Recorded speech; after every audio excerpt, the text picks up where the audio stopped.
সব দোষ হুজুরের। হুজুর তার নিজের বউ নিয়ে হেঁটে যাচ্ছে, কয় দেখছনি কত বড় বেয়াদ্দব হুজুর, মাইয়া লইয়া হাইটা যায়। হুজুরের জামা যদি একটু বড় হয়, কয় হুজুররাই কাপড়ের দাম বাড়াইছে।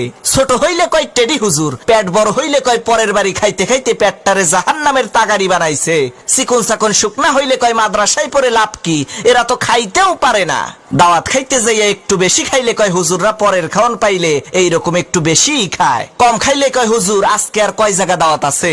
হুজুর একটু দামি পোশাক পরলে কয় অহংকারী, কম দামি পোশাক পরলে কয় ফকিন্নি। হুজুর একটু ইংরেজি বললে কয় ভাব মারায়, আর ইংরেজি না বললে কয় খ্যাত। অনেকে আবার কয় এই দেশটারে হুজুররাই শেষ করছে।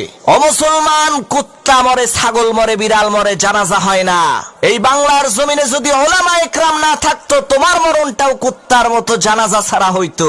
আরে তোমার বাপ মায়ের বিয়েটা যদি হুজুর না পড়াইতো, তাহলে তো তুমি হারামজাদা হইতা, নাজায়েজ জারজ সন্তান হইতা।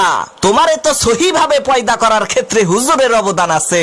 তাহলে হুজুর পাইলেই এত গুতাও কে? হুজুর পাইলেই এত বাস দাও কে?